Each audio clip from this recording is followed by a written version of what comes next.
Welcome back once again. We're here again with Mr. Phil Campion. My reaction to his SAS selection series that he's done a great job of producing and putting together. So thank you again to Mr. Campion. So let's get into it.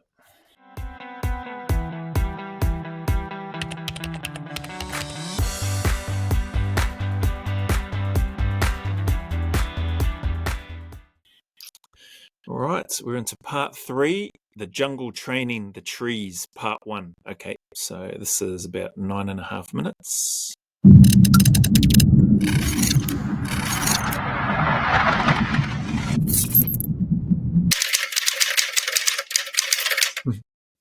We're going to talk about the jungle today. I love the jungle. The jungle for me was where it was at on selection, right? His accent. We're going to talk about the jungle today. The jungle for me was where it's at. A terrible attempt there, but hard case. There's just something about his accent, but also his energy. His energy when he speaks. It's it's cool. It's good to hear somebody with that enthusiasm and clearly with the knowledge and experience that he has to be able to transfer that and share it for our benefit. Let's just to put it into perspective, though, before you get to the jungle, you can't go straight from the hills phase to the jungle. Your body just wouldn't take it. It really wouldn't. So what they do is they build in a couple of weeks, which is like pre-deployment training, getting ready for the jungle. And in this time as well, I think that's when the Ruperts go away and do Ruperts Week. So they do get a bit of a thrashing, but it's more. The Ruperts, for those that don't know, is the officers. So the Ruperts do Ruperts Week is what he's talking about, and they get a bit of a thrashing. Much like in New Zealand and Australia, there's an officer selection piece that's usually tacked on to the end of the selection, where they get trashed for a few extra days more than the ORs or other ranks. More of a mental thrashing to see if they've got what it takes upstairs to become a Rupert in the regiment, right? Nothing to do with me, that, right? I was not going to be a Rupert, never going to be a Rupert, wouldn't have passed as a Rupert, wouldn't even pretended to pass as a Rupert, wouldn't have wanted to pass as a Rupert. So Ruperts did their own thing. So I'm not going to cover what Ruperts did. But for me, we did a little bit of comms training. We learned some new radios. We did some weapons training because obviously you're going to deploy into the jungle and you're now going to use regiment's weapons. So, you know, the 203s and all that sort of stuff, you're going to get that. There was loads and loads and loads of kit and equipment, which possibly you hadn't seen before if you'd never done a jungle trip before. Now, I'd done the jungle before in Kafandini in Kenya, but it wasn't really the same as the jungle that I was about to deploy to in Brunei. It's cool that he mentioned also, I forgot to mention, that they don't go straight from the hills phase straight out into the bush for the next 4, 5, 6 weeks or however long it is, because that would be brutal. Like your body's just been put through the ringer on the hills phase, listening to what he's just been speaking about. So it's good that there's some pre-deployment training. There'd be a combination of theory work, practical work, and obviously using that time also to get your body right physically so that you can prepare for what you're about to go into. Now, these guys that tip the cap, like their jungle phase would be what I would call an actual jungle phase. And those, my instructors, senior leaders, when I got to the battalion that had been based in Singapore for a long time, you know, they understood and they knew what actual jungle was like. So for us here in NZ and our the patrol procedures phase, jungle phase, bush phase, whatever you want to call it, same in Australia, we didn't go to other places like Brunei or anything like that to go through jungle phase, or Malaysia or anything like that for the jungle. We made do with the environment that we had here. So here in NZ, we made do with that, and in Australia, we made do with the jungle environment that we had over there. Still difficult, but also still enjoyable. But I could only imagine what the jungle must have been like in places like Brunei and other parts where those from the UK get to go to and do their jungle phases. Must be pretty awesome. So to that end, you got given a different Bergen. You got given different bits and pieces. You got some water purification stuff, which I hadn't seen before. You got some survival stuff. So there was loads of stuff that literally, I remember going to the stores and like the colour boy had all the stuff laid out for each guy. And there was a stack, half a table's full of gear for every man who was going on selection. It was ridiculous. Every guy that was deploying to the trees had this whole tables full of gear. And I'm like, wow. And of course, you go in, you sign for it, you get it. And then you got to go back to your room and get it ready and start packing. So that 2 weeks before you go, as well as doing some runs we did some runs in the lanes, but nothing strenuous, was spent doing lessons, all about what to expect. We did some contact drills. We did a river crossing.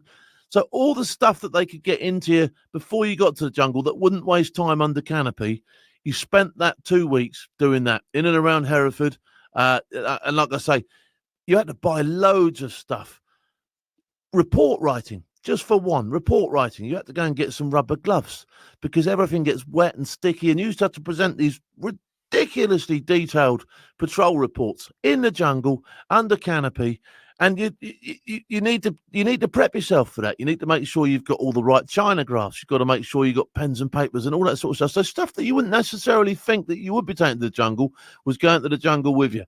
So you had your belt kit, your Bergen, your sort of like ops kit that you were going to be wearing into the trees itself. All right, that was be what you deployed with.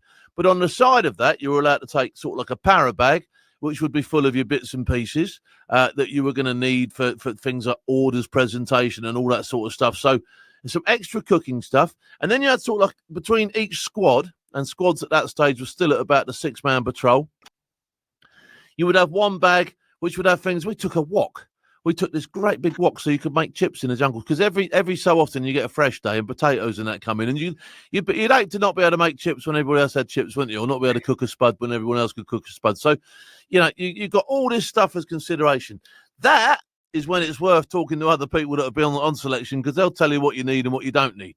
But there's enough people to ask up there. Okay, so again, get yourself amongst, get yourself involved, and get yourself fully immersed in that 2 weeks, because the more preparation and the more you can be ready to go to the jungle, the better that your chances are of passing when you get out there. So, now, I don't know I don't know exactly all the equipment and stuff that he's talking about that they got, like a big table laid out for each candidate or each person on the patrol procedure. So for us in NZ in Australia, that's the cycle when you're going through the patrol procedures, jungle phase, bush phase, whatever you want to call it. And I think all up, it might have been around the 5 to 6 week mark, something like that. But equipment wise, like you had your equipment, and if there was you only got any extra specialist equipment, like your communications kit, medic, if you were the medic or going out as the medic, you'd have an extra medical kit that you'd be carrying and making sure it was fully stocked for whatever you needed. Batteries, standard stuff, and then the rest is ammunition, operational gear, obs gear, your notebooks and pens. But Puri tabs or water purification stuff, that was fairly standard, even in infantry battalion, to be carrying that sort of stuff on you as part of your personal kit, So I'm not too sure what that table was stacked with for them, aside from, obviously rations and specialist equipment that I've already mentioned, but I couldn't imagine there being too much more than that. But he is right, the need to then go away, sort that out, break things down, pack it, especially your rations, like the big clumpy ration pack, 24-hour ration pack. That could easily, one ration pack could last you a lot longer than 24 hours if you were to just take that one thing. But there's a lot of stuff in there that you don't need, like all the sugar sachets and a whole bunch of coffee and tea. Like for those that don't drink coffee or tea, probably don't need those. But breaking those things down, trying to minimize the amount of rubbish that you're going to be taking so that you don't have to carry so much out with you as well. All that type of stuff, the prep and that goes into it. Speaking with, now he's talking about fully immerse yourself. When he's talking about speaking with guys, I'm assuming he may be talking about speaking with the guys that you're on, or maybe they got to speak with badged members who may have been open to sharing what it is that they should take, or what gear they should get to take with them out on the patrol procedures phase. We didn't have that. If you saw in the some of my reactions in the NZ SAS where they're into the cycle, like nobody's talking to you. None of the badged operators, even if you've got mates that are badged and in the unit, they know better than to start talking to you like a mate, as if you're in the unit, because it'll be frowned upon. They'll be getting the side eye from, or the glaring eyes from operators that are in the unit. Here in NZ, you just, that's not one of the things that was done, and I'm pretty sure that's still the case now. In Australia, as I mentioned, very different.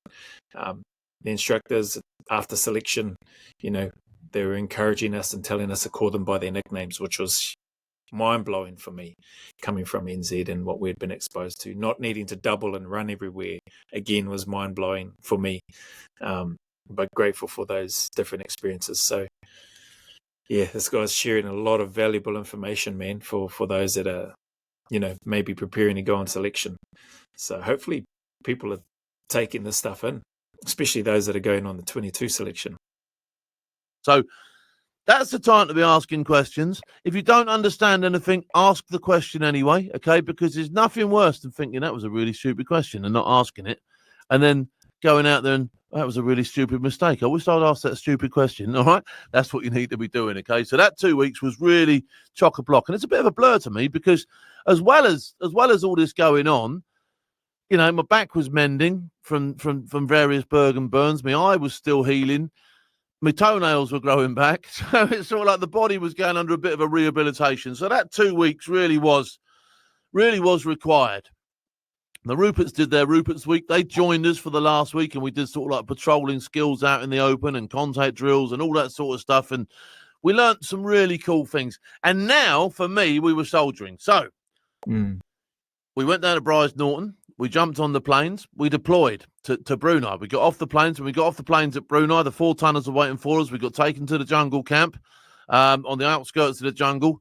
And again, we had roughly a week where we acclimatized. Massively important to acclimatize. Don't forget, I'm on a winter selection. I'm coming from I'm coming from January in Brecon to February, which is ridiculously, stupidly hot in Brunei. Okay, you don't want anybody going down unnecessarily from not being properly prepared. So, all the stuff that you're learning now is all heat stuff. It's all rehydration. It's all the stuff you need to survive in the heat. And you've got to acclimatise and get your body ready before you go into sort of like any protracted period where you're going to be working intensely. Okay, so I remember we did these beach runs. Oh, the beach runs. You'd come out of camp on a morning as a squad, and the DS would just take off down the beach. Now, I've never been a massively quick runner, and I just couldn't keep up. And it was massively off-putting because although you're not being tested, you still are being tested. They're still looking at you, and you don't want to come last, do you? And there was a couple of times where I wasn't last, but I was very close to being last, all right? And I'm like, wow, how do I keep up with this? I remember one of the DS looking at me one day and going, keep up, son. And I'm like, I can't keep up with that. That's ridiculous. Do you know what I mean? And I told him that. That said, that's interesting that he told the staff that he can't keep up with that. He said he didn't come last, but he nearly come last. I definitely came last in the during the NZ cycle.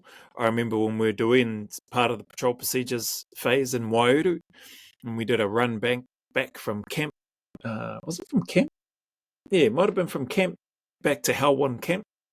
It was one of the campsites, like not on the main Waiouru military camp base, but one of the smaller camps down the road, so to speak. And yeah, I come dead last, and I got blasted by the directing staff, the sergeant at the time, who was thinking miles ahead. I don't think he come first, but he would have been near the front because we had some fit guys on my cycle. But I was not a good runner, so I still wasn't a good runner by the time I got to and was on cycle. Not that I wasn't training, but I definitely needed to pull my finger out. I got spoken to about it. The training officer and training one officer, they let me know. They've identified that I was strong with a pack on. And I knew that I was much better with a pack on, with weight on my back and able to move reasonably quick if need be, or for long periods of time, or move extremely slowly if we needed to. But running, just in PT kit running, I was in struggle town with guys that were running. So, but there's, I know for me, so the reason why I say it's interesting that he told the directing staff and he looked and says, I can't keep up with that. there was no way I was going to say that to the staff. Like, even though that was true at that time, like, I just could not keep up with the guys that were on my cycle in the running. I was coming dead last in those runs, and there was still a number of us on cycle by that stage too. And I needed to put in extra work. I needed to do the extra runs, and so I did, to the point where I stopped coming dead last. Wasn't coming first, but definitely wasn't at the back anymore, and so I was able to build that up. So it was just something that I needed to work on, so that I could run and, not get told off. But yeah, that's a lot of courage, man, to tell the staff I can't keep up with that, because I don't know what their directing staff, how they would have taken it, or what they're like on the cycle, or, sorry, that's still selection for them. But it would have gone down like a lead balloon if I had said that to the staff. I would have been marked, and no doubt, that's not the attitude or mindset that they would have been looking for from me. So I knew that even as a young 21-year-old, I knew that those words would not be are not what I should be saying. I just need to be your staff, and I'll do better. And so that's what I did. I think he sort of like must have looked at me and thought, well, you're still running, you're still going, you're still there, so you haven't given up. I mean, if you rap, don't you? If you rap, you throw your towel in the air and you go, I'm not doing any more, and that's it, you go home, don't you? So I couldn't wait to get into the trees because I couldn't wait to stop doing these ridiculous beach runs. So eventually we loaded into our teams, we got ourselves onto the helipad, and we loaded our choppers, boom, and we flew off into the jungle canopy. And I remember flying across the jungle, and it was a tremendous experience. We're on these Bell Huey helicopters. You've all seen them in the Vietnam films. You sat with your feet on the skids, you're tearing across the treetops. The pilots are putting on a display for you. You know what they're doing, because it's Ali, isn't it? You like being Ali, don't you? So the pilots are like, they're proper giving it some, like, and you're sat in the back, like, with the feet on you're trying to be Ali, but you haven't passed selection yet, so you can't be that Ali, like, But anyway, you're on the skids. Ali, I'm not sure. I have no idea what Ali, what he means by that. Clearly a term that they use in the UK. But if anybody knows, whack it in the comments. Trying to be Ali. I don't know. Trying to be cool. And if I remember thinking to myself, well, if nothing else, what a tremendous thing to be doing, like, do you know what I mean? Sat on this helicopter, flying across the jungle. So, I was counting the wins, not looking for the losses. I was already sort of like getting the positives together. And this was a massive positive, even if I went home the very next day. Well, what a tremendous thing to do. And I remember flying over, and then all of a sudden the jungle just opened up. And there was a huge helipad with all sorts of activity going on. And obviously people had been there, scratching away in the E-bands. The local people had prepared all this stuff. Got off the chopper, got ourselves into a fire position, chopper lifted off, and we're ushered straight into the trees. And I say, you were all given a piece of kit to take up to the main harbour area. Bang, I can't remember what I had, a couple of jerry cans or something, and off you go. And I remember thinking, wow, this is insane. All right. The first hill that I walked up just to get from the helipad to the harbour area was like 10 times worse than Jacob's Ladder. And I've got my kit on, my belt kit, my Bergen, 2 jerry cans or whatever it is they give me to carry up the hill with, weapon. I'm like, oh my, this is ridiculous. Day one, and I'm already biff chitting it. Like, do you know what I mean? I'm like, geez, this is unreal. So we got up there. Now, what you got to understand is when you get into the jungle. Sorry to cut him off. That must have been an experience, going from likely doing what they figured was probably one of the hardest things, like he mentioned Jacob's Ladder a few times in his other video that I was reacting to, and now being plonked out in the middle of the jungle, getting this extra kit that you've now got to yomp up this feature to get towards, and he's saying is 10 times worse or whatever it was than the Jacob's Ladder that they went up on the hills phase of their selection. So it puts things into perspective as well. I would share that. It puts things into perspective with regards to selection. And many people, I think almost everybody that I've met that has completed past selection, gone on to serve, everybody has said selection was the easy part. Selection was the easy part of getting to the unit and then going on and serving, particularly for those that have done multiple operations in and out of theatre. They've seen and been through, likely each one probably was a little bit more arduous than others. Maybe they might have had some that were maybe a little bit less arduous or less challenging, but selection, you learn how to suffer and get through that And then once you get through that, and if you make it all the way, you suffer more on cycle. And once you get through that and you get to a unit or squadron and you serve as an operator and you deploy, you realize that selection was definitely the easy part. Everything is treated as if it's tactical. You might be living in a harbour area. You might have some time to yourself, okay? But everything has to be done as if it were tactical, as if you actually had enemy coming to get you. So to that end, you go to the toilet. You go in pairs. Your weapon goes everywhere. At night, you stand two. In the morning, you stand two. And that's the way your life is pretty much going to be. Welcome to the trees. In the next episode, then, I'll take you through what was the training phase of the trees, which is massively important. And you learn so much. But moreover, for me, it was fun. Proper fun. Proper fun. All right, awesome. Another great episode from Mr. Campion. Shorter on here, just over 20 minutes, but loving it. Really enjoying this series. That's the third video in. I think there's 9. Looking at the screen here, 9 videos that he's got of the SAS selection preview for 22 SAS. So still got another 6 or so. We'll chip away at those, but enjoying it. Thanks again for those that sent through the recommendation, to check out Mr. Campion's site or channel and the information that he has on here, and to give my thoughts. There was one there about his big personality on the first one. Yeah, he's got a big personality. He's a big man. He's a big lad. And he's done some amazing stuff. I'll definitely, no doubt, have a look at some of the interviews and things that he's done with other people and other guests. And look forward to learning a bit more about Phil and the amazing work that he's done whilst an operator in the unit, and also the awesome work that he's doing now, post-service, working with, interviewing people and putting out content for those that are interested in this space. So thanks again for sticking around. Thanks again for the recommendations. Whatever challenges you may be going through, keep turning up, stay in the fight, keep smashing. And until the next video,